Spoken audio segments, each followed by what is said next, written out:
When people say you need work-life balance, there's often a societal template that we're supposed to follow, that we're supposed to work X amount of hours during the week, and then the rest of our time we're supposed to use for our family and friends or whatever our goals are. But when you have your career become your identity, it implies that you've lost a sense of self.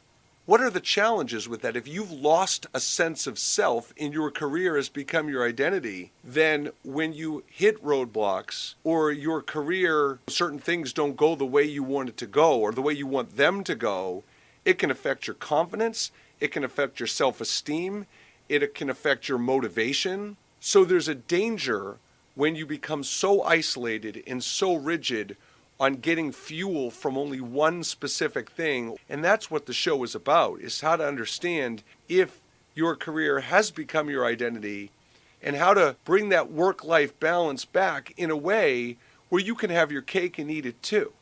So what is the right amount of balance? To know the right amount of balance, you'd have to have goals and you'd have to have passions and influences.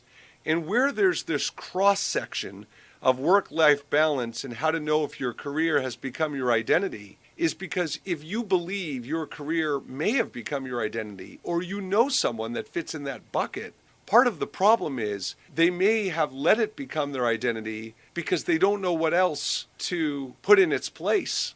But ultimately, if you work too much and you started to work less, what would fill in the time that you're not working as much? And I think a lot of people who work long hours, they don't have the carrot. They don't have the clear incentive and motivation to know what would be the replacement. If you're feeling like your work-life balance is not the correct balance, I would ask you, well, what are your goals? What are your financial goals?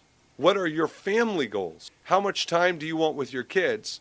How much time do you want with your partner? How much time do you want with your friends? If your work has become your identity, and you're working too much, what's going to motivate you to do anything different?